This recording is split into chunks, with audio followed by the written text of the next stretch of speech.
Dear. Valid people.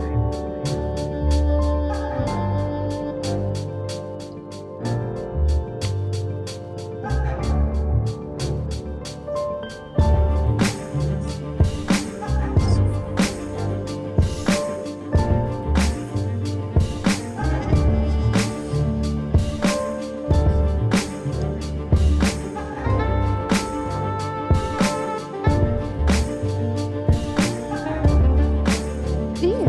Valid people. Alors rebonjour, bonjour pour ceux qui arrivent, chère auditorice, et donc bienvenue sur Dear Valid People, l'émission qui parle de handicap sans tabou. Du moins, on essaye. Alors, je suis Camille Carneguez et donc je suis très heureuse d'animer cet épisode aujourd'hui avec vous. Alors, aujourd'hui, on va parler de la thématique de l'entrepreneuriat, du travail de manière générale, mais plus spécifiquement de l'entrepreneuriat.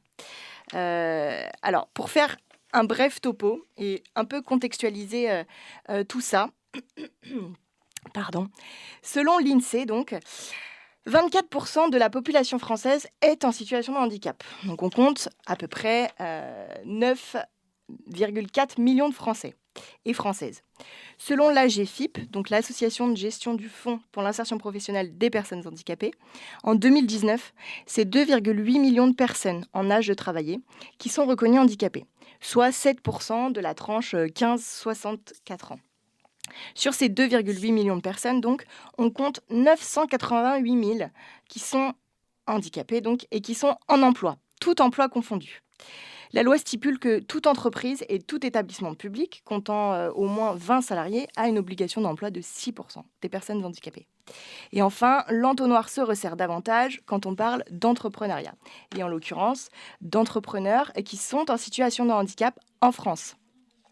Donc 75 000, c'est ce chiffre, c'est ce nombre, selon le magazine en ligne handicap.fr. Alors, cet épisode, il n'a pas pour but d'échanger sur la situation professionnelle et l'employabilité des personnes handicapées en France. Je crois que 50 minutes ne suffirait pas. L'angle choisi aujourd'hui, c'est plutôt celui du choix, ou du moins du non-choix. Celui de créer un métier, un travail et tout un univers qui font sens, avec nos propres valeurs. C'est celui d'être maître de ses propres horaires, de l'organisation, du temps et de ses salariés.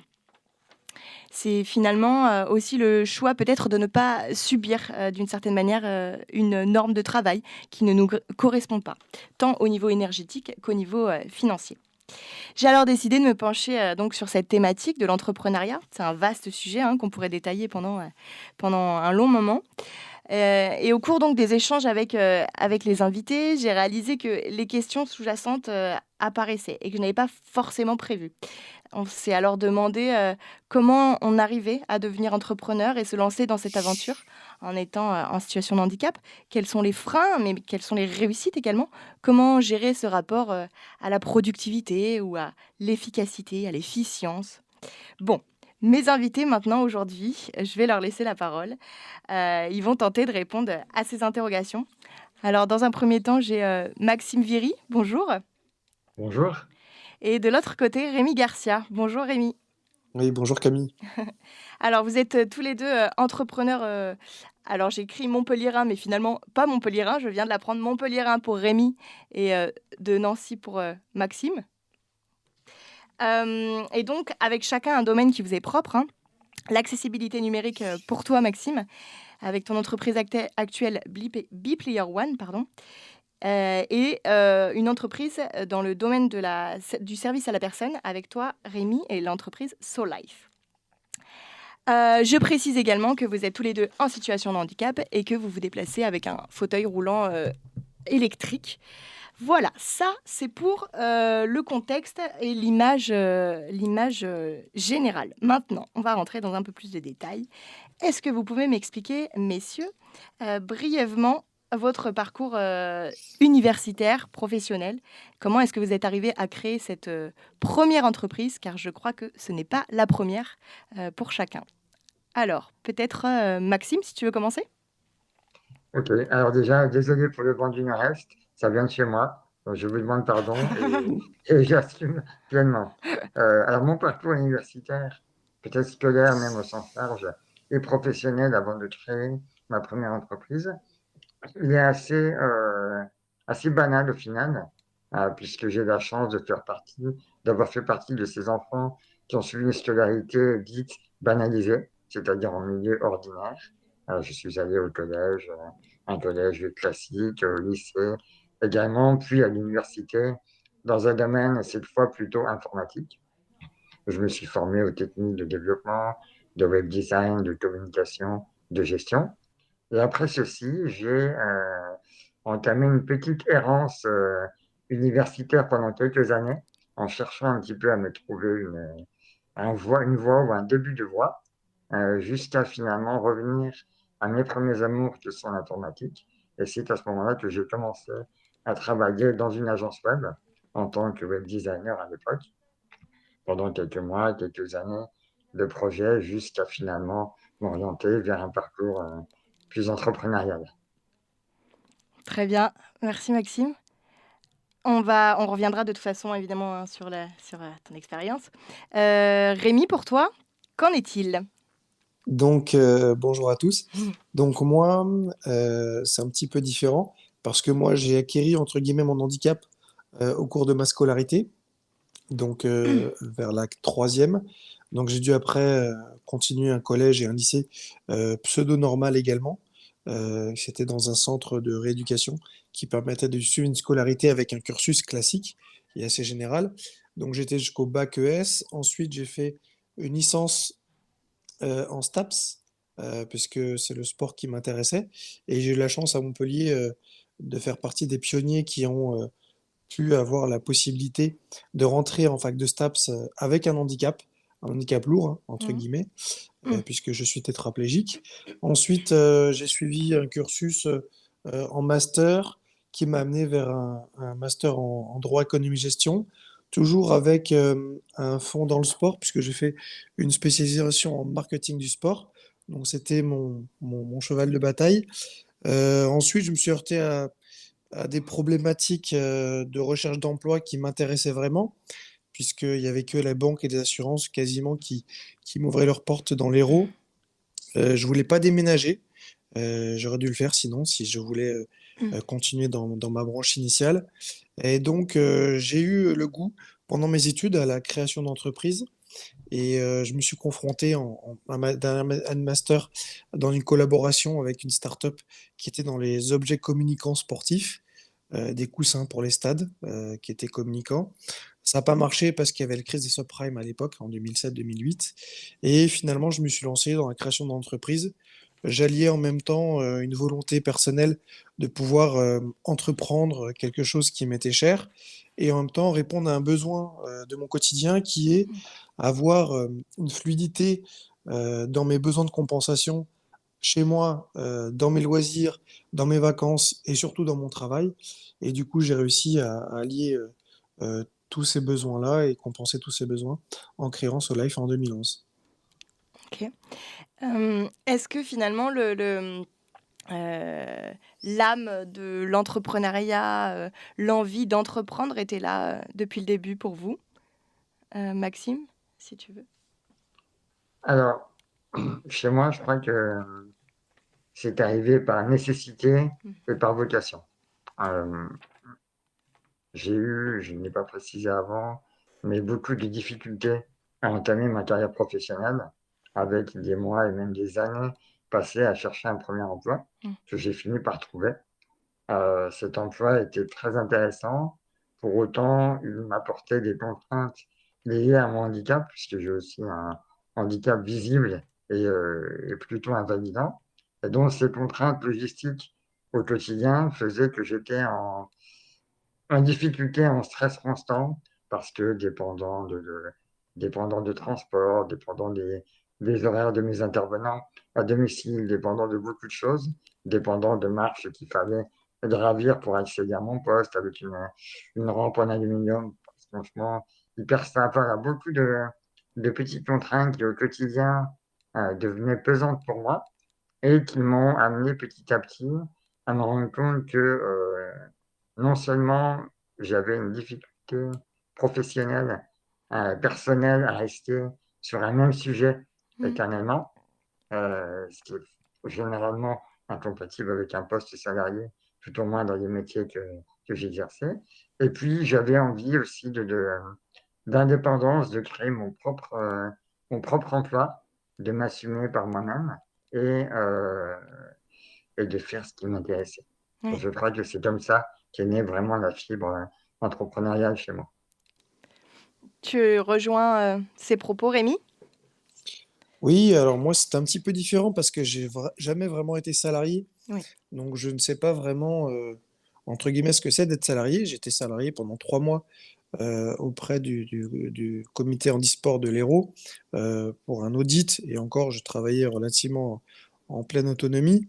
Mm. Moi, c'est plutôt le fait que j'ai fait des longues études. En tout, j'ai fait 6 ans d'études et j'avais vraiment envie de travailler derrière. Et, euh, euh, et ce qu'on me proposait n'était pas en cohérence avec ce que j'imaginais, ce que je voulais faire. Et du coup, oui, en licence, comme je disais, en troisième année, j'ai eu un cours de création d'entreprise avec une réalisation grandeur nature avec un groupe et j'ai beaucoup aimé l'aventure humaine également de ce côté-là. Et j'ai voulu recréer ça. Donc, je me suis lancé un peu tout seul dans ma chambre d'amis. Après, j'ai fait appel à quelqu'un pour m'accompagner. La personne, d'ailleurs, c'est toujours avec moi dans l'entreprise. Et du coup, de fil en aiguille, voilà, j'ai voulu créer en fait une aventure humaine. Je ne sais pas si mon handicap étant absent ou pas, j'aurais fait comme ça, je sais pas. Mm. Je me suis pas trop posé cette question-là, à vrai dire. Mm.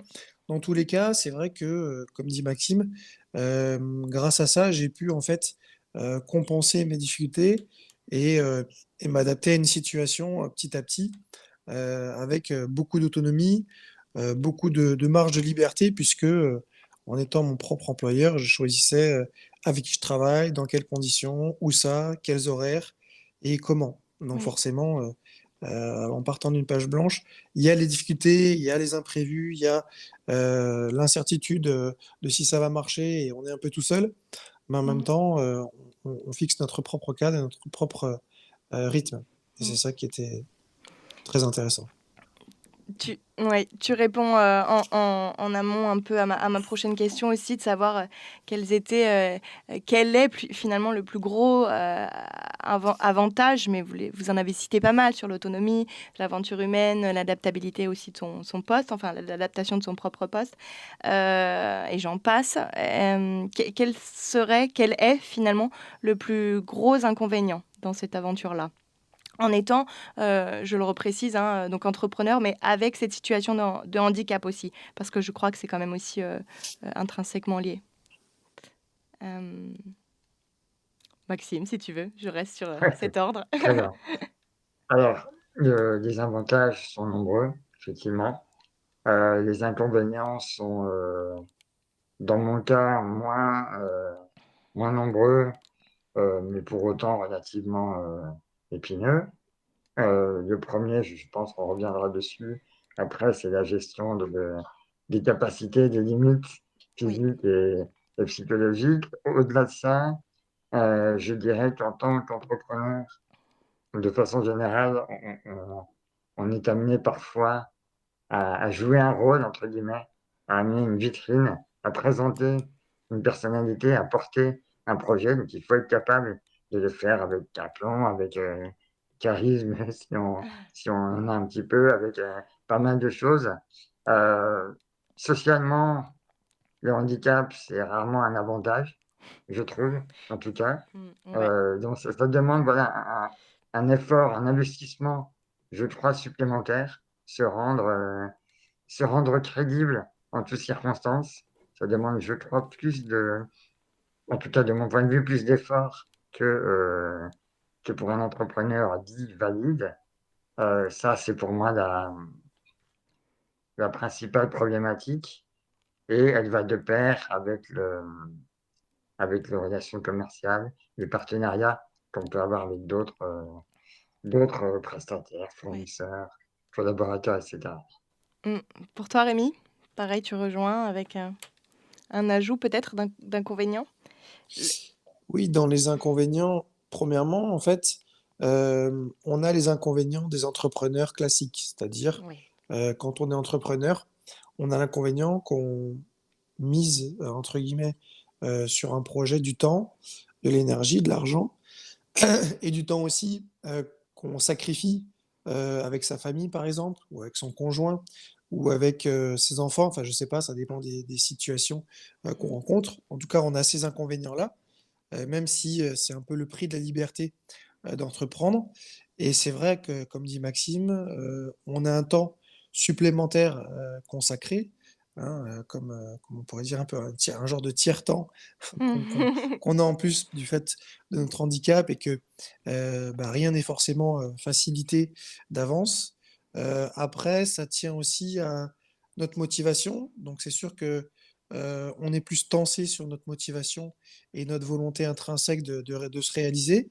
Donc ça, c'est plutôt bien parce que, on dit que ce qui ne tue pas rend plus fort et là, les bâtons dans les roues, on en a un peu plus, donc peut-être que ça peut Mmh. nous rendre aussi un peu plus forts et nous permettre de nous adapter un peu plus facilement à des aléas que d'autres, se peut-être dit: «Bon, bah, c'est bon, j'abandonne, je laisse tomber». Ceci étant dit, tout le monde est différent, donc on peut pas faire, une généralité. Mais en tout cas, oui, on a en tout cas, ça rajoute, des inconvénients à déjà une situation qui est, peu évidente quand on se lance dans l'entrepreneuriat en étant relativement, jeune, puisque moi j'avais 27-28 ans et je pense que Maxime, doit pas être très, très vieux non plus. Donc forcément, c'est des éléments qui s'ajoutent. T Ouais, je vous rejoins pleinement, j'entends tout ça et sur la force aussi, qu'est-ce qu'on arrive à en dégager en étant en situation de handicap? On va y revenir après. Moi, c'est la question, du rythme qui m'intéresse, et des limites, aussi, physiques, énergétiques dont tu parlais, Maxime. Comment est-ce que, justement, on arrive à trouver le bon rythme avec, alors de manière générale, la vie professionnelle et la vie personnelle quand on est en situation de handicap, mais là, plus spécifiquement, la situation de handicap qui, comme vous l'avez dit, est lourde, enfin visible, présente du moins. J'aime pas trop ce terme lourd, mais en tout cas présent, on va dire, pour, les auditrices. Hem Comment est-ce que, voilà, on arrive à trouver ce rythme avec, ces capacités physiques-là et tout le rythme professionnel, des contraintes aussi professionnelles et tout ça?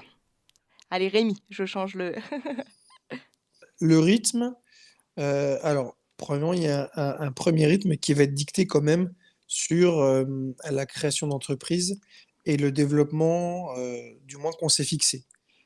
Parce que, même si on peut gérer notre rythme parce qu'on est notre propre employeur et qu'on est indépendant à ce niveau-là, il y a quand même un rythme qui est lié soit au marché dans lequel on est, soit par rapport au développement qu'on s'est fixé, soit par rapport à des aléas, X, Y et des paramètres environnementaux des secteurs d'activité dans lesquels on est. Par contre, c'est les endroits où on travaille, ça va être, la façon de travailler, ça va être, l'énergie qu'on va pouvoir mettre et faire des choix. Par exemple, moi, j'ai été quelqu'un pendant mes études qui était plus, productif le soir et c'est comme ça que j'ai orienté mon travail au début. C'est que tout mon 1er travail de réflexion, de mise en place, d'évaluation et d'analyse du marché, je travaillais davantage le soir parce que c'était un rythme qui me convenait. Donc c'est vrai qu'on peut être un petit peu, en marge de ce qu'on aurait, heu, dû, produire ou réaliser dans une entreprise classique où, on est sur, des rythmes de bureau, 8h-17h ou je mmh, ne sais trop quoi d'autre. Donc ça, c'est sûr que c'est un avantage. Également, on est obligé aussi d'être présent et voilà, quand on a des petits soucis de santé ou autres, bah, la création d'entreprise, c'est un peu notre bébé. Du coup, on doit en prendre soin et c'est vrai qu'on risque de s'oublier un petit peu. En tout cas, moi, c'était mon cas mmh, et j'écoutais pas trop mon corps.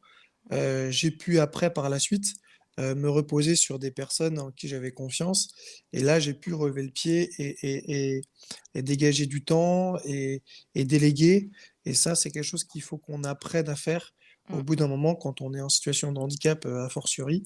Parce que, vieillissant, notre corps étant notre outil aussi, on a besoin d'en prendre soin. Donc, il y a un rythme, qu'on doit gérer au départ.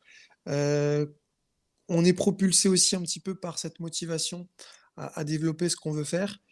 Donc voilà, c'est toujours un combat paradoxal Mmh. entre le fait qu'on est en situation de handicap et qu'on a un corps qui est plus fragile a priori, et en même temps, en prendre soin parce qu'on peut l'oublier, de temps en temps, mais comme tous les autres entrepreneurs. Mmh. Maxime? Mmh. Alors moi, je suis très mauvais dans la gestion du rythme. Ouais, tu as Euh, été aussi enfin, toi aussi, tu as vécu des expériences où ton corps t'a contraint et tu ne l'as pas finalement tant écouté que ça. Enfin, en tout cas, voilà, par moi, rapport à tes limites. j'ai appris de mes erreurs. Ouais. En tout cas, j'essaie d'apprendre de mes erreurs. Effectivement, j'ai créé plusieurs entreprises Mmh. avant BPR One, plusieurs entreprises à succès, avec à chaque fois un niveau d'implication qui était très, très élevé. Très élevé pour moi, entrepreneur en situation de handicap, mais très élevé, je pense aussi, pour n'importe quelle personne, qu'elle ait un handicap ou non. Des challenges qui étaient immenses, c'est toujours le cas chez BPR One, et j'ai effectivement, dans mes anciennes sociétés, eu l'occasion de perdre des plumes, si on peut dire, de voir ce que ça donne au quotidien, de tirer un peu trop sur la corde et de les payer par la suite. Alors chez moi, ça se paye bien souvent avec une bronchite qui m'emmène au fond de mon lit pendant 1 mois et demi, 2 mois, voire 3 mois. Et là, quand ça se produit, on se dit, mince, peut-être un peu déconné. Peut-être que pour la suite, on va essayer de temporiser un peu plus. Aujourd'hui, j'ai, pour ma part, réussi à mettre en place un rythme de travail qui est basé très fortement sur une optimisation extrême de mon temps.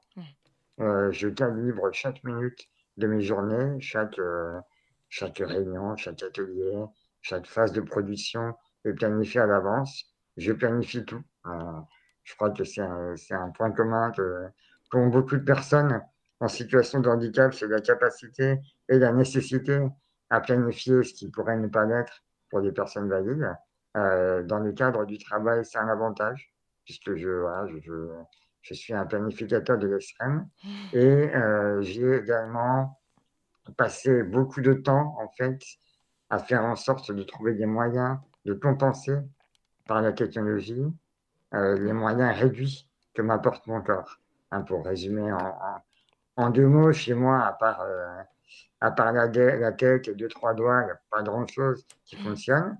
Donc, il a fallu vraiment trouver des méthodes logistique, opérationnel, logiciel, matériel, pour réussir à avoir un usage du poste informatique, pour le coup, parce que je travaille moi dans le secteur numérique, un usage du poste informatique qui est suffisamment optimisé pour me rendre, je crois, aussi efficace, entre guillemets, qu'une personne valide qui travaillerait bien. Ça amène une problématique à nouveau de recherche, de performance, d'efficience, et on peut dire beaucoup de choses à ce sujet, mais dans mon cas, je suis clairement dans un refus en fait de perdre en efficacité et donc une recherche constante de la productivité.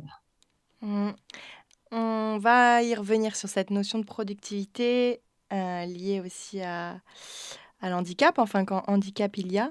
Je vous propose d'avoir voilà, une trentaine, quarantaine de secondes de pause et de reprendre notre salive.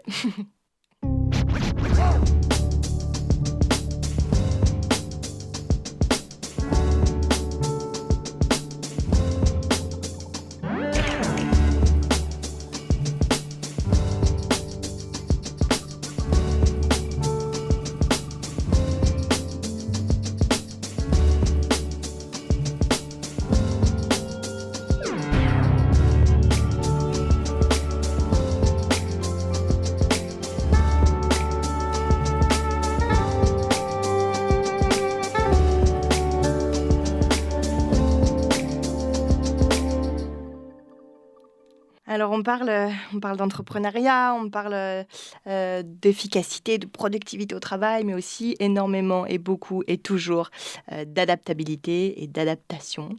Est-ce que c'est un peu le mot-clé qu'on met derrière, derrière tout recrutement, notamment d'une personne en situation de handicap? Est-ce que c'est le maître mot qui va faire que une personne handicapée amène ça dans une entreprise?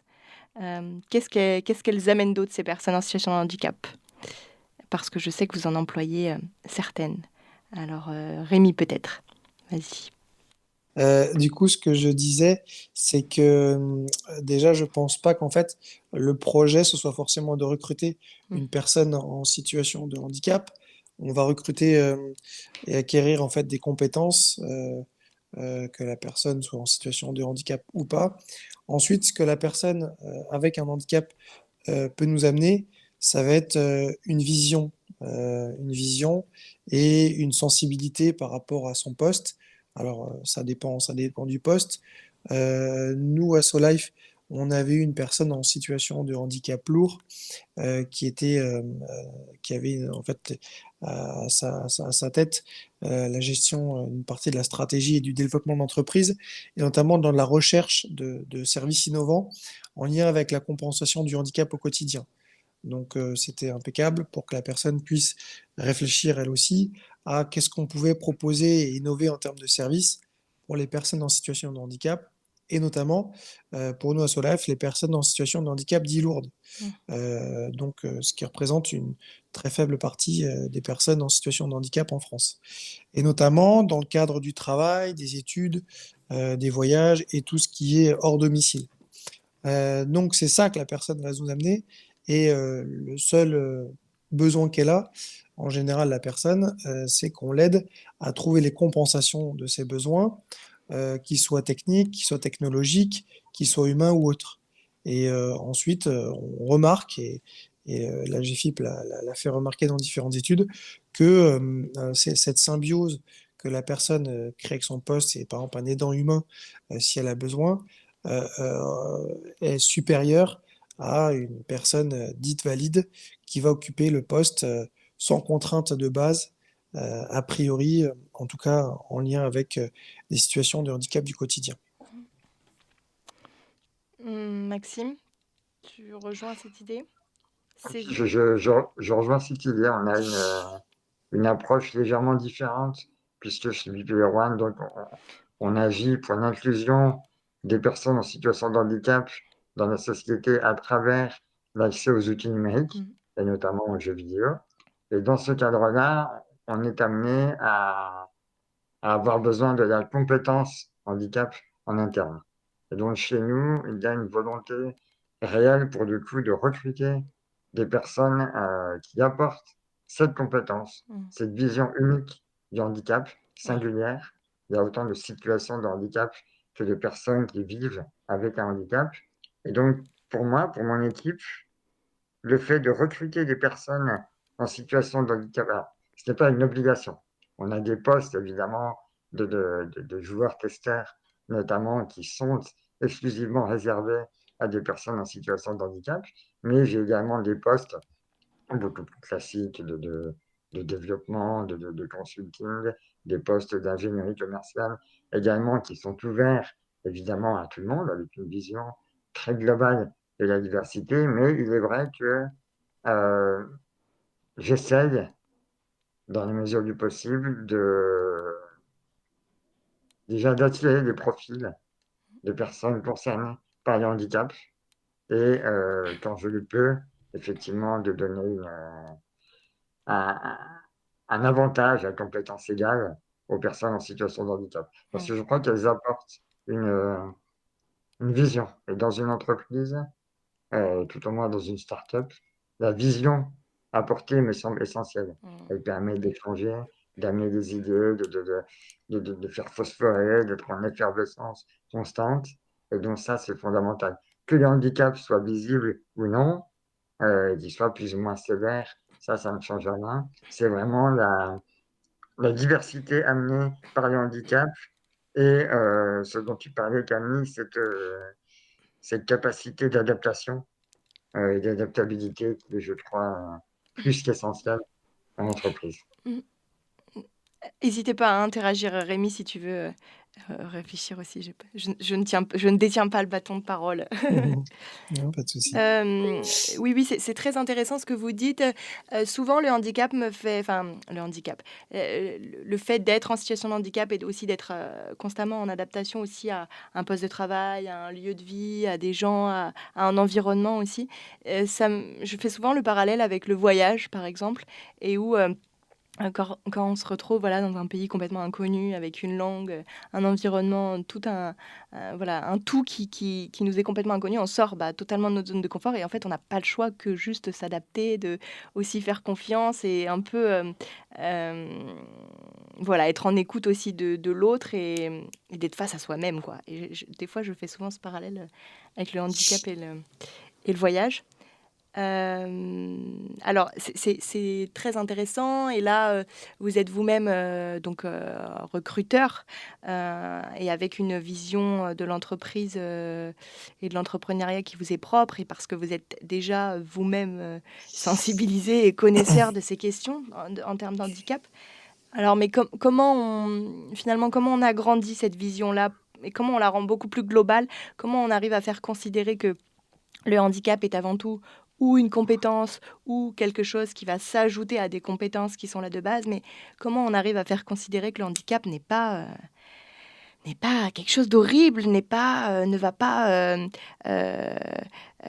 pas pourrir votre entreprise, votre productivité, votre efficience, mais qu'au contraire, ça peut vraiment apporter un plus, que ça soit sur le domaine du privé ou le domaine du public aussi. Vaste sujet. Allez, Rémi. Donc là, ta question, c'est plus en tant que recruteur, nous, Mm. on va mettre en place cette inclusion, c'est ça un petit peu ton... Oui, ma question, était peut-être un peu plus globale. Pour vous, personnellement, en tant que recruteur, bon, on l'a compris, comment vous arrivez aussi à mettre en place cette inclusion et qu'est-ce qu'elle vous apporte dans l'entreprise? Mais plutôt de manière un peu plus globale. Comment est-ce que finalement la vision que vous avez des salariés, enfin des travailleurs en situation de handicap, qui est une vision très optimiste, quoi, ce qui n'est pas la vision de la société de base. Sinon, on serait tous, on travaillerait tous, toutes les Hmm. personnes handicapées travailleraient, auraient un poste à compétent, enfin, qui leur plaît, qui leur satisfait. Et comment est-ce qu'on... Oui, effectivement, moi je pense que, enfin, de mon côté, ça vient plus aussi d'une recherche en fait de puiser le développement et la créativité dans la diversité. Mhm. Donc le handicap, c'est une sorte de diversité, puisqu'effectivement ça amène une culture d'entreprise qui peut être modifiée. À Solife aussi également, on a beaucoup de salariés, même administratifs, qui ont baigné dans le handicap par leur expérience professionnelle, personnelle. Nous, on est dans le service aux personnes, donc on a beaucoup de personnes qui ont été ou qui sont encore auxiliaires de vie, et même dans l'administratif. Donc c'est intéressant qu'ils aient cette culture-là. Et notamment la culture de la diversité, et qu'elle soit liée à la diversité physique, religieuse, de couleur de peau, culturelle. Moi, c'est ça qui m'intéresse, et cette mixité-là qui m'intéresse, pour être plus créatif, pour être innovant, pour répondre, pour s'adapter davantage à nos marchés et pour avancer ensemble. Après, dans nos activités, nous, on milite pour l'inclusion des travailleurs en situation de handicap, dit lourd parce que en fait, c'est ceux qui sont le plus, au chômage, tout simplement déjà, et qui sont le plus oubliés parce que on a longtemps pensé que les personnes en situation de handicap déjà pouvaient rester chez elles et c'était déjà pas mal. Mais la deuxième étape, c'est-à-dire qu'elles puissent s'émanciper, se réaliser dans tout ce qu'elles veulent faire, c'est important qu'elles puissent le faire.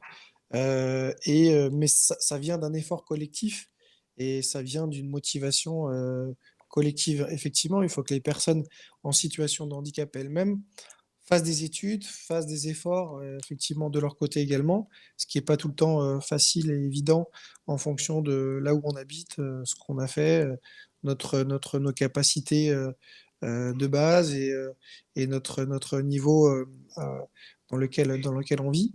Donc, Voilà, l'objectif, c'est que je pense que bah, c'est à ceux qui ont le plus de moyens, de facilité, de soutenir et de compenser ceux qui en ont un peu moins et permettre que avoir vraiment collectivement un poids sur la société, les lois, pour qu'en fait on puisse aider les personnes qui en ont le plus besoin de façon générale. Ce militantisme professionnel, pardon, ce militantisme professionnel, Maxime, tu le partages également? Oui, je le partage complètement, professionnel et individuel. Mm. J'ai une vision peut-être un peu plus sombre Mm. du sujet. J'ai le sentiment que, que le problème est systémique. C'est-à-dire que on vit dans une société qui, bien souvent sans le savoir, est profondément validiste. On va pas aujourd'hui aborder Oui, la question, ça ferait l'objet de milliers d'émissions, j'imagine. tout à fait.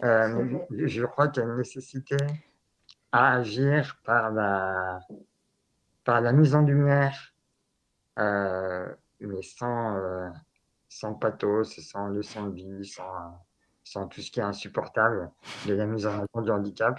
Il faut juste qu'on rende visible les personnes qui ont un handicap, parce qu'elles font partie de la société, qu'elles doivent être vues comme les autres, pas plus, pas moins, mais représentées.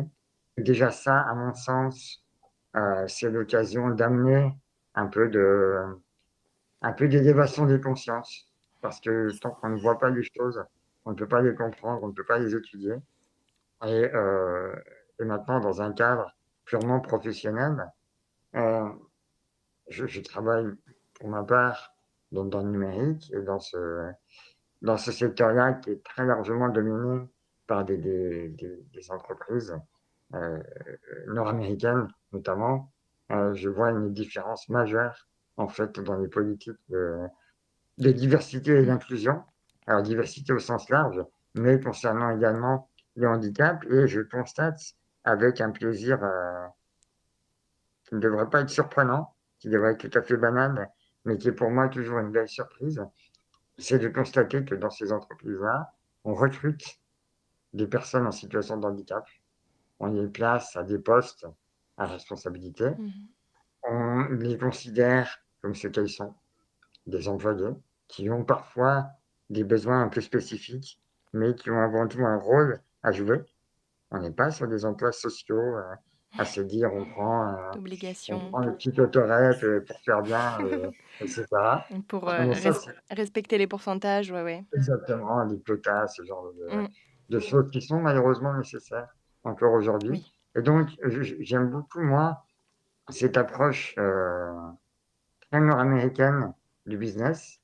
Et je constate d'ailleurs que quand je travaille avec des entreprises qui viennent de l'étranger, très souvent, le premier échange entre moi et l'interlocuteur se trouve très fluide.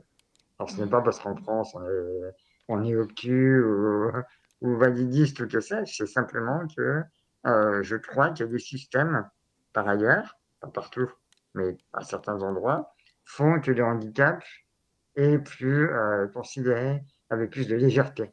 Voilà, pour ce qu'il est, et pas uniquement pour une contrainte, ni pour quelque chose qui effraie.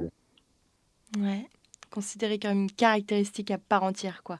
Au même Voilà, titre que d'avoir, j'exagère peut-être le trait, mais que d'avoir des cheveux longs, des lunettes, exactement. j'en passe. Merci beaucoup. Je vous propose un dernier petit temps de musique.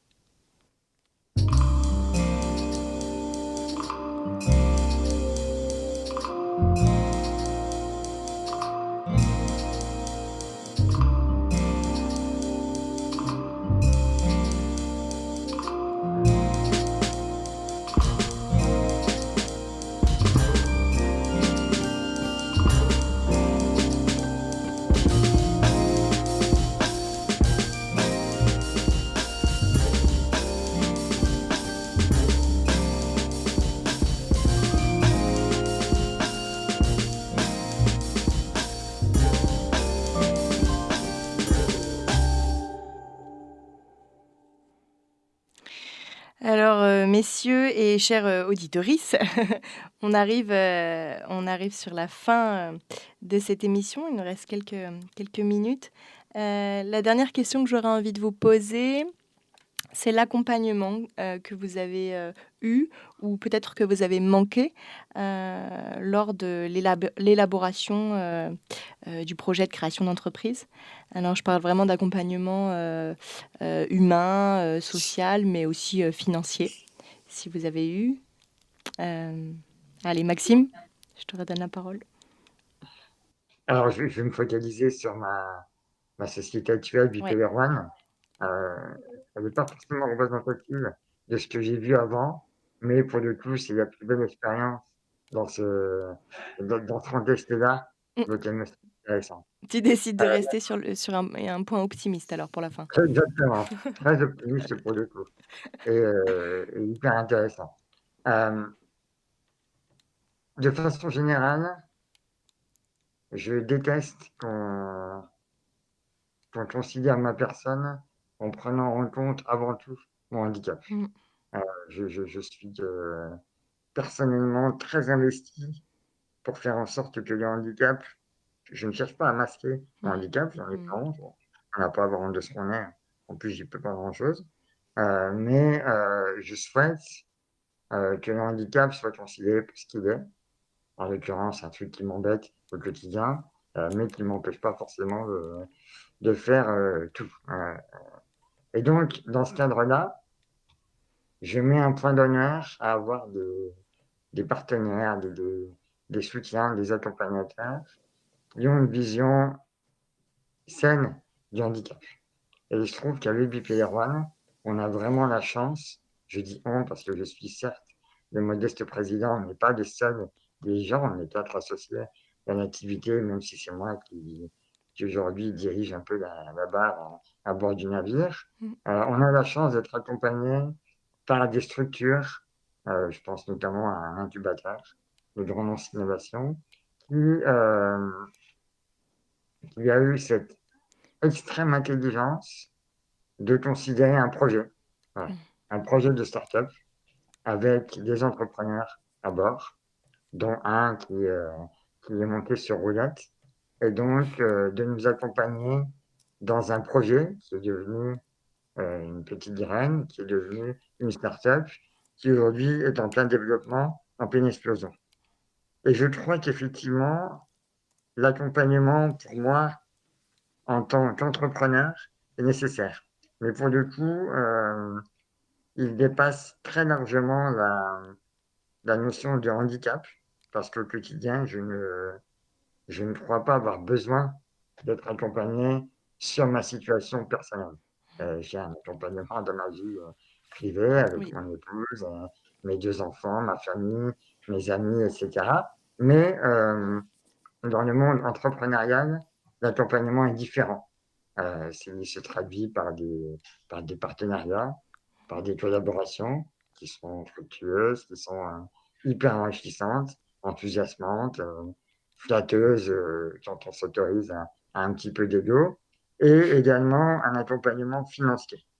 Ce n'est pas le cas de toutes les entreprises, mais dans la situation de Bipolar One, avec une start-up qui a un projet avec un développement, un potentiel de développement très élevé, on a besoin effectivement de financement. Et ces financements, aujourd'hui, je les trouve. Je les trouve même sans la moindre difficulté. Et ça, je trouve que c'est quelque chose de très intéressant. Parce que, je vous l'ai dit tout à l'heure, j'ai parfois une vision un peu sombre du recrutement des personnes handicapées dans le milieu privé tout au moins. Oui. Pour autant, je constate que ce projet-là, en tout cas, porteur de sens, d'innovation, de certaines choses, eh bien, réussit à attirer des financeurs. Et ça, c'est quand même intéressant, parce que ça m'a fait prendre conscience du fait que, oui, les financeurs, la plupart en tout cas, sont valides. Il n'empêche qu'ils sont intéressés par des projets qui concernent le handicap. Et que dans ce contexte très précis, c'est avant tout le projet d'innovation et de développement qui importe, et pas uniquement une vision caritative Hmm. du financement. De charité. Exactement. Exactement. Rémi, pour toi? Donc moi, par rapport à l'entreprise de SoLife, parce que moi j'ai créé d'autres entreprises Oui. avec d'autres associés dans des milieux très différents, mais là l'entreprise elle a plus de 10 ans, donc c'est plus parlant, je pense que je parle de celle-ci. Euh, donc avec SoLife au départ, moi j'ai commencé comme j'ai dit dans ma chambre d'amis, un peu tout seul, mais c'est parce que c'était aussi un peu mon caractère et ma façon de faire. J'ai fait des études, donc j'avais un peu l'esprit universitaire à devoir rendre scientifique mes recherches, mon analyse de marché et tout ça.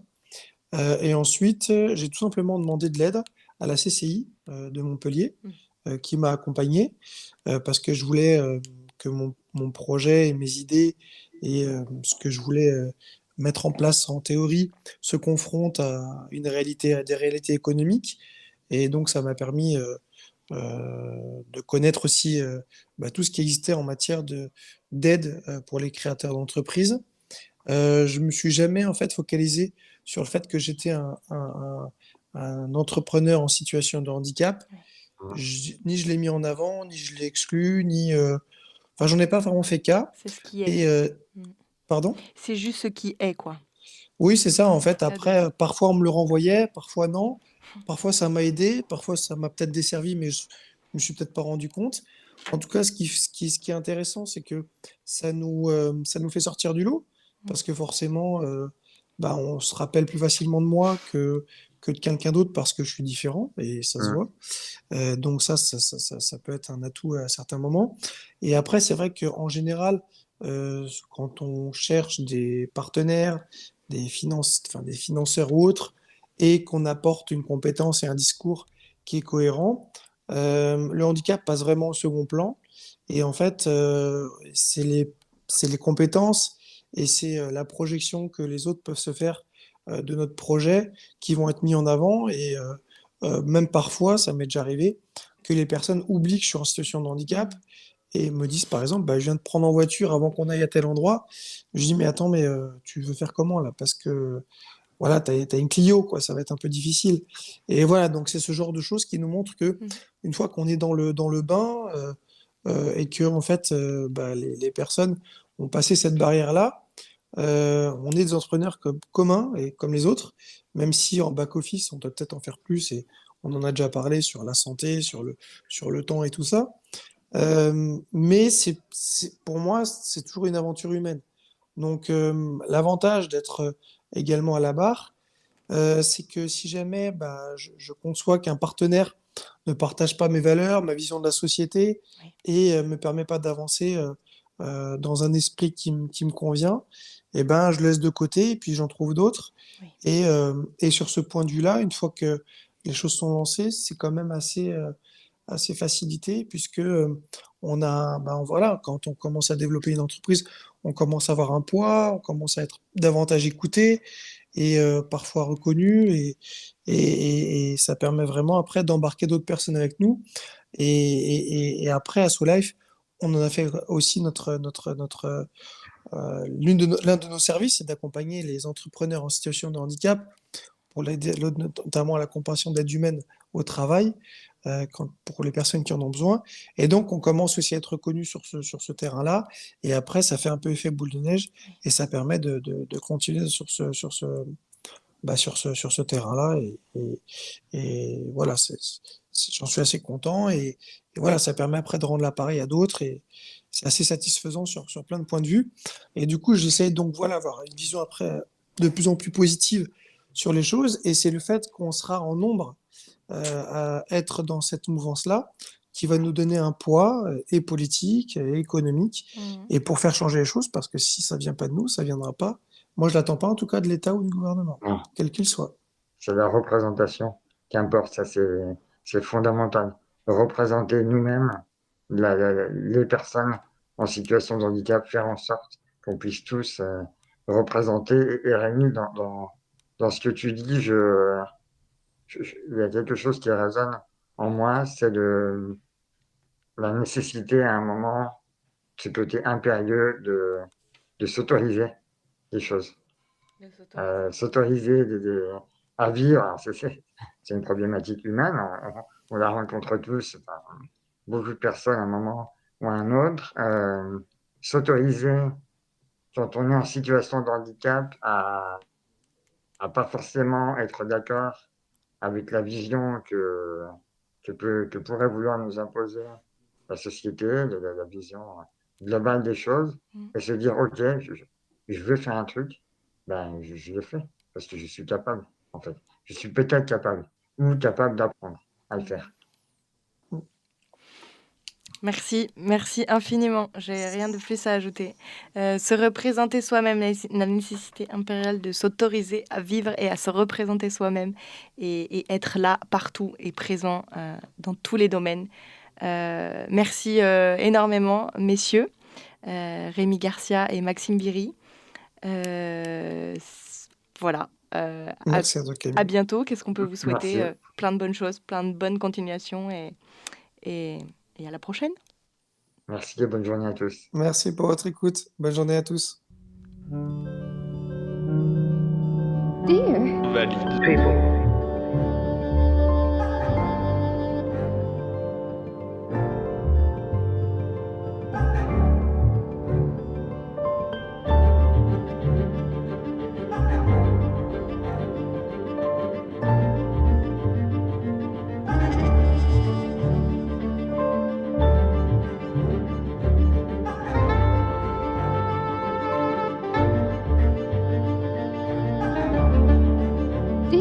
Valide. people.